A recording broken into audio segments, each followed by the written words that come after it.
آپ کے جتنے بھی واقعات ہیں آپ کے وصال مبارک تک، تو وہ سب کو آہستہ آہستہ بیان کیے جائیں گے۔ تو اس کے لیے الحمدللہ ویڈیو بھی بن رہی ہے تاکہ سوشل میڈیا کے ذریعے بھی لوگوں کو اس کا افادہ ہو سکے۔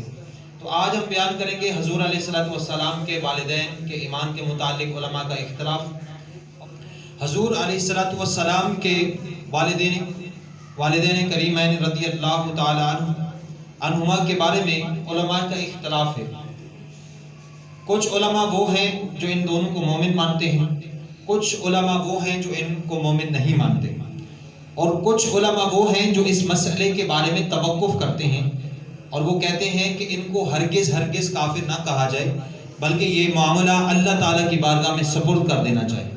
لیکن علماء اہل سنت، محققین، اور اس میں سے امام جلال الدین سیوطی رحمۃ اللہ تعالی علیہ، امام قرطبی، حافظ الشام ابن ناصر الدین، حافظ شمس الدین، اور قاضی ابو بکر ابن العربی مالکی، اور شیخ عبد الحق محدث دہلوی رحمۃ اللہ تعالی علیہ، اور بھی بہت سارے علماء کا یہی عقیدہ اور قول ہے کہ حضور علیہ السلام کے ماں باپ دونوں بلا شبہ یقیناً مومن ہیں۔ اس بارے میں حضرت شیخ عبد الحق محدث دہلوی رحمۃ اللہ تعالی علیہ کا ارشاد ہے کہ حضور علیہ السلام کے والدین کریمین رضی اللہ تعالی عنہ کو مومن نہ ماننا یہ علماء مقدمین کا مسلک ہے، لیکن علماء متاخرین نے اس مسئلے کو تحقیق کے ساتھ اس بات کو ثابت کیا ہے کہ نبی پاک صلی اللہ تعالی علیہ وسلم کے والدین اور آپ کے تمام آباء و اجداد حضرت آدم علیہ السلام تک یہ سب کے سب مومن ہیں، یہ سب کے سب مومن ہیں۔ تو ان حضرات کے ایمان کو ثابت کرنے میں علماء متاخرین کے 3 طریقے ہیں۔ کتنے طریقے ہیں؟ توجہ کے ساتھ بیٹھیے گا، یہ بہترین باتیں انشاءاللہ آپ کے ذہن میں رہیں گی تو مزید بھی اس کا فائدہ ہوگا۔ اول یہ کہ حضور علیہ السلام کے والدین جو تھے نا وہ حضرت ابراہیم علیہ السلام کے دین پر تھے، لہٰذا مومن ہوئے، پہلی بات۔ اور دوسری بات یہ ہے کہ یہ تمام حضرات حضور علیہ السلام کے اعلان نبوت سے پہلے ہی ایسے زمانے میں وفات پا گئے جو زمانہ فطرت کہلاتا ہے۔ کیا کہلاتا ہے؟ زمانہ فطرت کہلاتا ہے۔ اور ان حضرات تک حضور علیہ السلام کی جو دعوت دین تھی وہ پہنچی ہی نہیں، لہٰذا اس بات کو دیکھا جائے تو یہ سب کے سب حضرات کیا ہیں؟ مومن ہیں۔ اور فرمایا کہ ان کو ہرگز کافر نہیں کہا جا سکتا، بلکہ ان لوگوں کو مومن ہی کہا جائے گا۔ اور تیسری بات کہ اللہ تعالیٰ نے ان حضرات کو زندہ فرما کر ان کی قبروں سے اٹھایا اور ان لوگوں نے کلمہ پڑھ کر حضور علیہ السلام کی بارگاہ میں تصدیق کی، آپ پر تصدیق کی اور آپ پر ایمان لے آئے۔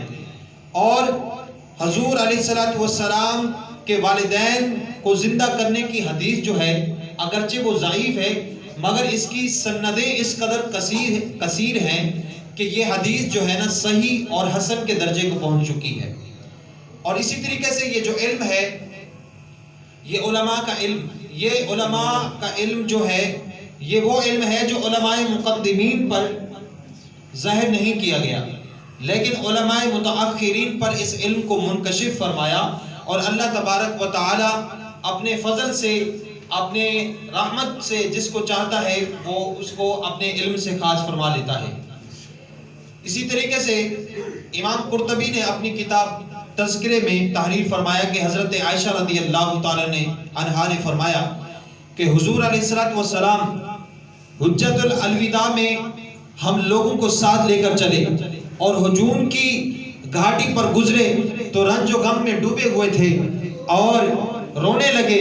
حضور علیہ السلام کو دیکھ کر میں بھی رونے لگی، اور پھر حضور علیہ السلام اپنی اونٹنی سے اترے اور کچھ دیر کے بعد میرے پاس واپس تشریف لائے، اور میں نے پوچھا کہ یا رسول اللہ صلی اللہ علیہ وسلم آپ کچھ دیر پہلے جب حضور واپس آئے نا تو حضور مسکرا رہے، تو اما عائشہ صدیقہ طیبہ طاہرہ رضی اللہ تعالی عنہا فرماتی ہیں یا رسول اللہ صلی اللہ علیہ وسلم کچھ دیر آپ پہلے تو غم سے نڈال ہو کر رو رہے تھے، لیکن آپ ابھی مسکرا رہے ہیں، اس کی وجہ کیا ہے؟ تو حضور فرماتے ہیں کہ میں اپنی والدہ کی قبر کی زیارت کے لیے گیا تھا۔ کہاں گیا تھا؟ اپنی والدہ کی قبر کی زیارت کے لیے گیا تھا، اور میں نے اللہ تعالیٰ کی بارگاہ میں سوال کیا، اللہ تبارک و تعالیٰ نے میری والدہ کو زندہ فرما دیا اور وہ قبر سے نکل کر مجھ پر ایمان لے آئی، مجھ پر ایمان لے آئی۔ تو اس حدیث سے ثابت ہوتا ہے کہ آپ کے والدین مومن تھے۔ اور اسی طریقے سے اشباح النظائر میں ہے کہ ہر وہ شخص جو کفر کی حالت میں مر گیا ہو اس پر لعنت کرنا جائز ہے، باجز رسول اللہ صلی اللہ تعالی وسلم کے والدین رضی اللہ تعالی عنہما کے، کیونکہ اس بات کا ثبوت موجود ہے کہ اللہ تبارک و تعالی نے ان دونوں کو زندہ فرمایا اور یہ دونوں ایمان لے آئے، یہ دونوں ایمان لائے۔ حضرات محترم، اسی طریقے سے یہ بھی ذکر کیا گیا حضور علیہ السلام اپنے ماں باپ رضی اللہ تعالی عنہ کی قبروں کے پاس روئے اور ایک خشک درخت جو ہے نا آپ نے لگا دیا، اور آپ نے فرمایا کہ اگر یہ درخت ہرا ہو گیا تو اس بات کی علامت ہوگی کہ میرے والدین کا ایمان لانا ممکن ہو جائے گا۔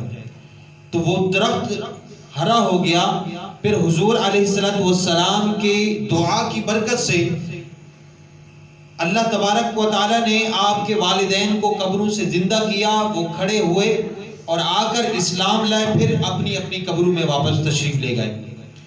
اور ان دونوں کا زندہ ہونا، ایمان لانا نہ عقلاً محال ہے نہ شرعاً، کیونکہ اس بات کا ثبوت قرآن مجید میں ملتا ہے کہ بنی اسرائیل کے مقتول نے زندہ ہو کر اپنے قاتل کا نام بتایا۔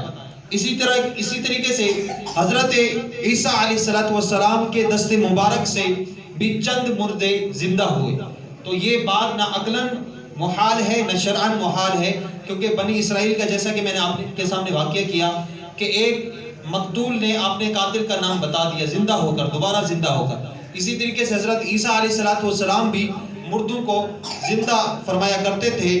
تو جب یہ باتیں ثابت ہیں تو حضور علیہ السلام کے والدین رضی اللہ تعالی عنہما کو زندہ ہو کر ایمان لانے میں بھلا کون سی چیز مانع ہو سکتی ہے؟ تو یہ ہمارا عقیدہ ہے کہ آپ دونوں زندہ ہوئے اور پھر حضور علیہ السلام کی بارگاہ میں جو ہے ایمان لے آئے۔ اسی طریقے سے امام ابو بکر ابن العربی مالکی سے یہ سوال کیا گیا کہ ایک شخص یہ کہتا ہے کہ حضور صلی اللہ تعالی علیہ وآلہ وسلم کے آباء و اجداد جہنم میں ہیں، تو آپ نے فرمایا کہ یہ شخص ملعون ہے۔ کیا فرمایا؟ کہ یہ شخص ملعون ہے، کیونکہ اللہ تعالیٰ نے قرآن مجید میں ارشاد فرمایا ہے کہ ان الذین یؤذون اللہ ورسولہ لعنہم اللہ فی الدنیا والآخرہ۔